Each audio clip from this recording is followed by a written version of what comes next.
আমি কতটা ভুল বা ঠিক আজকে তোমরাই বিচার করবে। আমি শুধু তোমাদের থেকে একটা কোয়েশ্চেনের অ্যান্সার জানতে চাই। মেবি আমি ভুল হতে পারি। কিন্তু তোমরা তো ঠিক হবে আশা করি। তাই জন্যই তোমাদের কাছে আমি এই কোয়েশ্চেনের অ্যান্সার চাই। তো তোমরা এই কোয়েশ্চেনের অ্যান্সারটা দাও যে আমি কতটা ভুল বা ঠিক।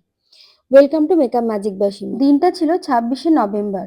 তো আমার এদিনকে কাজ ছিল আমার রিসেপশন ব্রাইডের। যে ব্রাইডকে আমি ২৪শে নভেম্বর সাজিয়েছিলাম, সেখানে ও বিয়ের দিনে ৩ ঘন্টা লেট করে বসে এবং যেহেতু ওর লোকেশনটা অনেকটা দূর ছিল আমার লোকেশন থেকে, তো আমি যেহেতু সেই লোকেশনে নিয়েছিলাম, তো আমি অন্য কোনো লোকেশনে ব্রাইড নিইনি।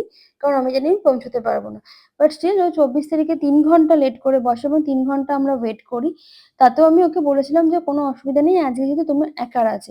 কিন্তু ২৬ তারিখে কোনোমতে তুমি লেট করো না।" ইনফেক্ট আমি ওকে বারবার ধরেই ওকে বা ওনার হাসব্যান্ড দুজনেই আমাকে যখন বুক করতেছিল তখনও আমি বলেছিলাম একই কথা এবং বিয়ের দিনেও বিয়ের পরের দিনও সেম কথাই বলেছিলাম। ফাইনালি ব্রাইড এসে পৌঁছলো হলেতে ২:১৫ নাগাদ। এরপরে এখনো ভাত কাপড়ের রিচুয়ালস বাকি ছিল।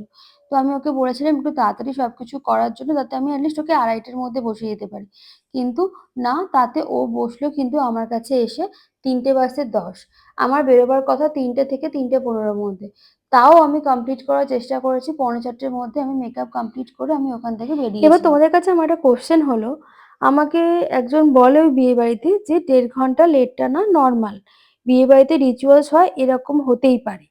বাট আমি উনাকে একটা কথাই বলি যে, "আমাদের কিন্তু একটা কাজ নিয়ে কাজ হয় না। সারা বছর ওয়েট করে থাকি আমরা এই ব্রাইডাল সিজন এর জন্য যদি এক্সট্রা ইনকাম আমরা করতে পারি। তো সেখানে যদি আমরা সময়, সুবিধা সবকিছু দেখে শুনে একটার বেশি ব্রাইড নিই, তো সেটা কি আমাদের পক্ষে ভুল না অপরাধ? আমরা ডেফিনিটলি বলছি না যে লেট হবে। হোক, ডেফিনিটলি লেট হোক। ১৫-২০ মিনিট, আধা ঘন্টা লেট হোক, তার থেকে বেশি তো পসিবল হয় না। এই লেটটা যদি ইন কেস আমরা করতাম, তাহলে কি তোমরা আমাদের বলা ছেড়ে দিতে? ডেফিনিটলি ছাড়তে না। তো আমরা যখন পাংচুয়াল, আমরা যখন টাইমে পৌঁছে যাচ্ছি, আমরাও সেই এক্সপেকটেশনটা রাখবো যে তুমিও সেই, মানে আমার যারা আপকামিং ব্রাইড বা যে ব্রাইডরাই আছে না কেন, তারাও এটলিস্ট টাইমে বসুক।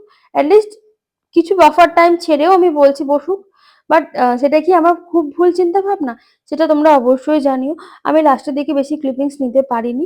এটাই হচ্ছে ওর ফুল লুক। তোমরা আমাকে অবশ্যই কোয়েশ্চেন এর অ্যান্সারটা জানিও, সাথে জানিও লুকটা কেমন হয়েছে। Thank you.